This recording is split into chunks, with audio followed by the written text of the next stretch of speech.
Hello, hello, hello, hello. I am Pip Ahead. He is James Brooker. I am. We're old friends. We have just a few things in common, like about 20 years of sort of friendship, kind of. Lots of embarrassing moments. Embarrassing moments, basically, shared. We're both middle-aged. We're about 48. We're both 48, 49 this year. But we thought it might amuse you if we pondered and shared our musings of all the past. So, now, this episode of the podcast is about first experiences. We've all got embarrassing, excruciating, downright horrifying first experiences, especially those to do with love or Nookie Bear, or Nookie. But we just Nookie Bear, do you remember him? I do. Boss-eyed bear. Oh, boss-eyed bear. He was cute, though. He was. Do you remember the guy that used to hold Nookie Bear? The bald guy with the was large... He bald? Yeah, he was bald, but he had a lot of hair around the baldness, didn't he? That's it. And a tash. Sandy colours. Yes, yes. And a tash. And a sports jacket. And a beige sports jacket with a tie. And I don't remember his name, do you? No. But he was the man with his hand up, Nookie Bear. Anyway, we do tend to just sort of tuck away all those embarrassing experiences and forget about them. But we're here kind of to dig them up, air them out, kind of therapy. Let's get straight into it then. First kiss. JB, do you want to go first? Myself. With yourself? Your first kiss was with yourself? Well, in the mirror. Was it? Yeah, it was. Oh, that's quite normal, probably. I was a very late starter. Everybody else seemed to already be involved in kissing and stuff before I was. But it was around a friend's house, 3 pairs of us and everybody else was kissing, and I turned round and immediately kissed this woman, and all I can say... Did you know her though? I mean, I did. Don't just immediately turn around and kiss a woman. I was absolutely obsessed with her. Was it a woman then? It was a woman. Really? It wasn't a man. No, I don't mean that. I mean, like, she was a girl. She was a girl. Right. Yeah, she wasn't a woman. You weren't just 15-year-old James. No, kissing. 16. Yeah, 16, and just sitting there nervous watching Police Academy as Police Academy had come out. Everybody else is kissing each other on the sofa, and it literally, I remember the time like it had slowed down, and I just went in for the kill. Yeah. And all I can explain the experience was like is if you were hanging upside down with a marble in your mouth, but with your marble slightly, your mouth slightly open, so you're still trying to keep the marble in your mouth with your tongue. So it was like that, and it was that speed. It was really quick, almost like I could hear grunt-like responses from the recipient of this. She was a bit taken aback by it. She was, and she did actually comment on the speed, which I was... I see. Yeah. So you were sort of like a fish, really. You were kind of... Yeah, and it was really embarrassing. I can still remember it like it was yesterday. Not a good first kiss. Definitely not a good first kiss. Whilst everybody else were being sort of Casanovas around me, like. But that wouldn't have been their first kiss. They'd have had a few goes at it, and they'd have been like, "Oh, I've got this," you know. Yeah, constantly, so always. Yeah. You were in a room full of kissing people. It was like a sort of Carry-On film, and you should have had that music on in the background. Everyone's hands were going. Yeah, most definitely. But the feelings that were rushing through you at the time, obviously all the testosterone, which is what I know now, is that it was. I still thought it was an incredible moment. Of course. Even though I was fighting to retain the marble in my mouth. Oh. But memorable though, memorable all the same. And what about yourself? Myself, well, it was just so bad. I mean, awful. I'd say it was worse than yours. It was worse because I was humiliated by it. At least she was like, no, she wasn't horrible. What, the recipient? No, I'm talking about your recipient. At least okay. She wasn't like chastising you for it. She was like, yeah, it's a bit fast, but generally you got an okay. Yeah. Me, I was outside the front of the school gates on the grass with, I'll call him Joe. He sticks his tongue in my mouth, starts kind of stabbing away, not rotating or whatever you were doing with the marble. Right. Anyway, what's embarrassing is I had my eyes open, completely the whole time, completely open. Someone sees me. Like a death stare. Well, they're just like a fish, just open eyes, like a shark. Someone shouts, "Ha ha! She's got her eyes open," and I just died inside. Oh, a little of me died inside because there's always a handy mean person hanging around, just ready to state the obvious when you're doing something that's like a big moment in your life, and there's someone there just to kind of ruin it. And we don't know what to do. We're experimenting. Unfortunately, we both chose to do it sort of rather publicly. That was the issue. But then how can you practice for that unless you've got a long-term boyfriend stroke girlfriend that you then go through all these embarrassing moments with? How do you get one of those at our age, though? I couldn't have. I didn't have one of those. No. It had to be him because he was the only one who had the guts to do stuff like. Yeah, you had to do it with someone who was, willing. And was there a second kiss then, Liz? Yes, with him. Yeah. With eyes closed? It got better. It does get better. Your next kiss was probably fine, right? No. Oh. It was on the Woking Fair, on the eggs that rotated. I remember them. And we sort of always make the most of trying to rotate them as much as possible. Right. And I was in there with this girl. I'll call her Louise, because it's not Louise. Nice name. But we sort of went for the kiss at the end, and I threw up. But I always remember, I don't remember the throwing up. I don't remember the staining of the brand new jacket that I bought. I don't remember her expressions. What I remember is essence of hot dog. Oh, God. So that was another memorable moment. Essence of hot dog. Yeah. Where did the essence of hot dog come I just had a hot dog before I went on there. Yeah. So that made you really it could have been candy floss because you could have almost sort of intertwined it into an enjoyable experience, but no, it had to be hot dog. Interestingly, right, I mean, you've gone round and round in these eggs, right? You've been going round going, yeah, laughing and going, and at the end you must have had such a good time and it was so funny that you decided to have a kiss. I mean, who does that? I think the intention to go on there in the first place was for the kiss. Right. Right. This isn't really sensible. All of the rides were, apart from the bumper cars. You can't get away with much on a bumper car. But everything was centred around that, so it was. What a mess! I bet she scarpered pretty quick then. I mean, if you've got sick all down your jacket. Yeah. That was embarrassing. Yeah. I think that was more passionate though, as a kiss. I think I knew what I was doing a bit better, apart from the regurgitation side. You put so much into it that you just threw up. I mean, the whole effort of giving everything to that kiss, and you just were sick after. Onions, the lot. Oh, jeez. I remember the stained jacket, and it was really upset me. Yeah, that's upsetting.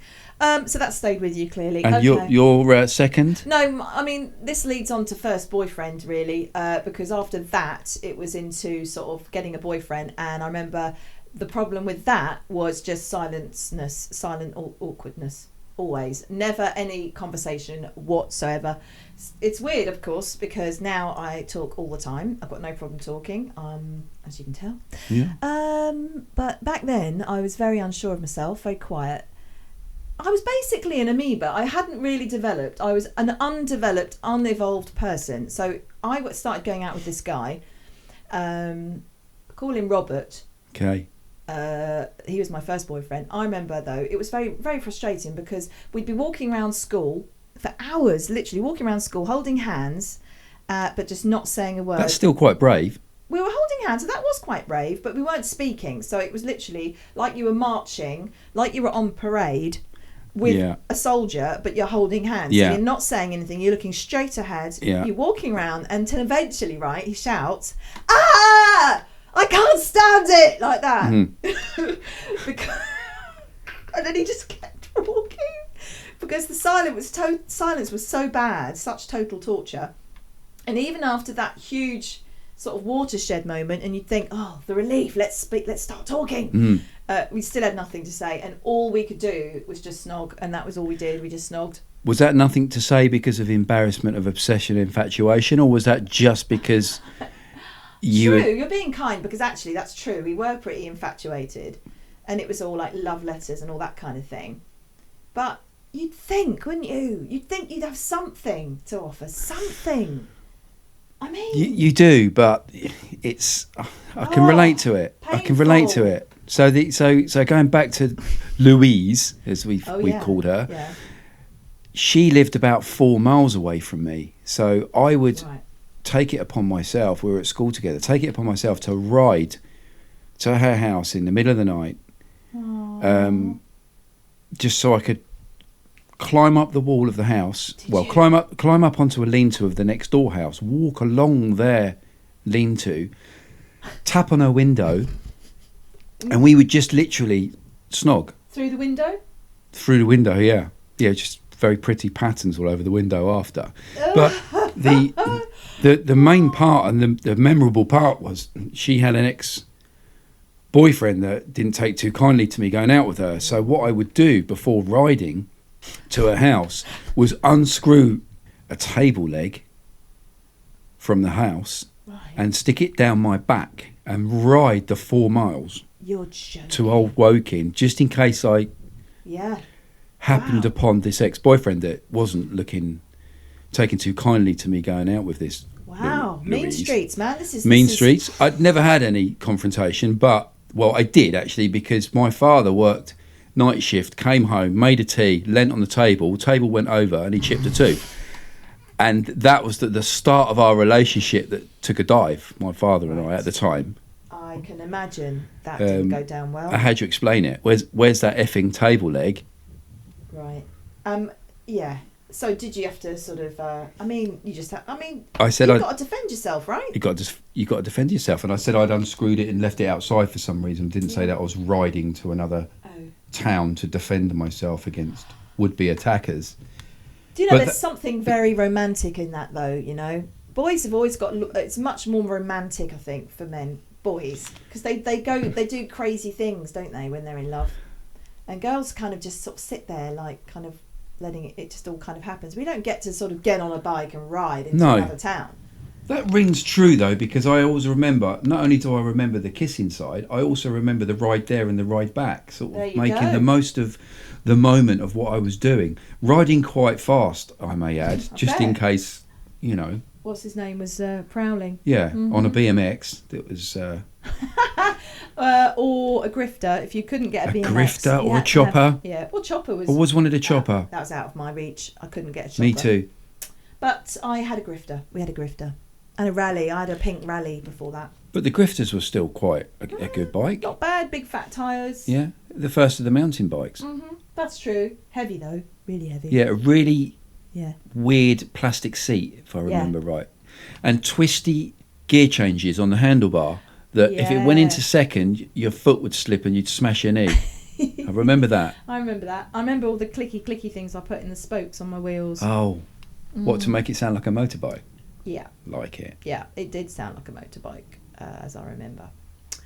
So we've gone off subject, but all those cringy things really are sort of embedded in my brain, because most of my life's been an embarrassment. There was another one that was really bad. I think it was, again, silence and awkwardness, when there was a guy that I knew liked me and he used to come and see me, but with a crowd of people. And this is when I was living at my mum and dad's still, obviously, because I was 15. And I remember him. His name was James, actually, but obviously a different James. Mm-hmm. And so you're not changing the names now? God! It's fine. Carry on. Yeah, I should have changed his name. Sorry. Well, keep him as James now. It could be James, couldn't it? I'm not using his surname or anything. I haven't exposed him. And he didn't expose himself either. No, not at all. Not at all, in any way, shape or form, because even though I could tell he liked me, I was painfully shy and so was he. And you do that thing when you know that he likes you or that you like each other, but he couldn't do anything about it, and we were just standing on the top of the stairs for ages and ages, and he's just standing there looking at me and then looking down, looking away, and no one says anything for ages, and then he just says bye and then walks off down the stairs and out the door. Can relate to that. I can relate to that. But definitely. Cringe. And 15 is the youth of today. I mean, we both have children, but the youth of today are far more advanced. I mean, they're so sophisticated. I mean, obviously the internet has brought us on leaps and bounds, but going on to dating and things. I mean, yeah, that was. I've had some bad dates. In fact, I don't think I've had a good date, I'll be honest with you. From internet dating? No, this was still going back to embarrassing cringe. When I was about 16, maybe younger, and a guy invited me on a date. And I can't even remember, because I've got such a bad memory, how it happened, why he asked me out. It's probably because we were going I was going to pubs back then, because we did. Because I looked older then than I do now. I was wearing loads of makeup and loads of, like, ridiculously grown-up clothes, actually. And this guy asked me out. And we went to a pub, and he was driving, so he was obviously older than me. Sounds like I didn't really check these things. In a lorry. In a lorry and a mattress Is he in a the crane back. driver? Oh, no. Mattress in the back. No, nothing like that. He was very nice. He was a very nice boy. He was Italian, actually. And we went to this pub, and I think it was the Thames Court, actually, in Woking. Thames Court, Chertsey. Is it Chertsey? Chertsey. It is Chertsey. Or Shepperton. No, yeah, Shepperton, that's it. We'll get there. We'll get there. And all the way through, from start to finish, again, not a word, no conversation, utterly pointless, sitting there, obviously liked each other, but just didn't know what to say. And then we're driving back, and we get there, and I'm not even asking him in for a cup of tea, nothing, not even coming for a drink. Thanks then, bye, and just got out. I mean, what is the point? The poor guy. Was there a second date on that? No, I'd never heard from him. And I don't. I've never heard from him since. Often thought, what happened to him? You know, and should I try and convince him that actually I'm not a mute? I can talk. But that's just an example of painfully awkward, isn't it? Yes. We've all been there. It's how we overcome that. I was within a huge assortment of friends that had bags of energy and confidence. But I think that just comes with that age. I think as I said earlier on, I think I was just a late developer on that. I think so too. Me too, definitely. If you could go back and change anything though, would you change it? No. No, because I remember the feelings, I remember the journeys of each one. And the marble. Yeah, and the driving, I mean, for instance, the riding on the BMX, I know that the recipient of that wanted more, but I wasn't offering more. It was, to me, they're scaling up the wall, having a bit of a kiss, and then riding back. You're like milk tray man. And then every now and then at school, the next day, this person would then say, "Oh, try something different, or we'll do something different," or or you wait till tonight. And I'm like, oh, really nervous. And then what do? Scale the wall again, snog for 20 minutes, and then ride home. She wanted you to come in. Definitely. Basically, are you ever going to come into my house and stop snogging me and come in and actually sort of do something else? I was scared of her dad. I remember her dad was quite a burly lad, and I thought I would never be able to, as an escape plan, get out of that bedroom quickly if I needed to. But let's face it, if I'd have got in there, I wouldn't have known what to do anyway at that stage. Tell you what, right? I hid someone in my wardrobe once. I know it's a bit of a cliche, but do you know what? He was there all night. Really? All night. Oh, yes. What, to hide from your parents? Yep. You didn't pop him out for a quick session? I didn't just put him in there. I'm not a freak. He was my... Yeah. Was he conscious? To be fair, we were together for most of the night, and then towards the early hours of the morning, I had to put him in the wardrobe. Clothed? Semi-clothed, and just so that come the morning, when my mum put her head round the door, I was alone. And then he came out, and he couldn't walk because his back was kind of bent. Croc? Yeah. Really? No, he was fine. He's very tall though, you see. It was difficult for him. We did that. He did that because he stayed, and I don't know how we got him out of the. I don't know how I got him out of the house. That's so risky. I know. I am a bit of a risk taker, actually. But then there's the thought and the process of that is it all adds to it, doesn't it? It all adds to it. But we were about 18 at this point. But my mum still was like, nothing goes on under my roof. Forget about it. Yeah. Mm-hmm. Maybe if I think back, the cycle ride, armed with a table leg, was better than the actual act of... Do you know what I think? There's a lot in that. Now, break that down for me, I'm going to break it down. I'm going to break it down real simple for you, actually, James. Break it down. I'm a bit of a sado because I'm quite into the zodiac. Now, I know when your birthday is. You're a Libran. I am. You're Libran, right. Now, that is a definite fact about your star sign, that you're much more into the thinking about it, and even writing like love letters is more exciting to you sometimes. The whole thing about the build-up and the romance and everything can be enough.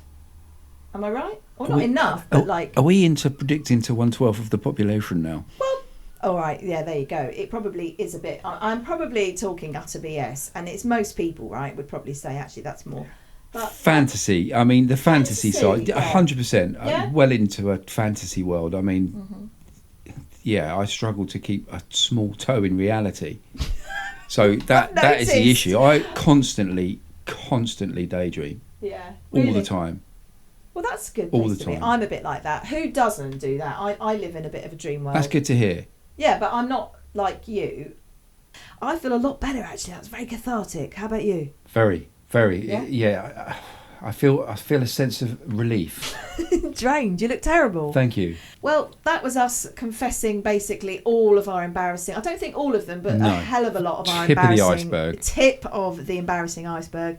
But join us for the next podcast. We'll do another stupid subject, probably a pointless one that you could live without, but I'm sure you wouldn't want to. So do join us again, I hope. Thank you.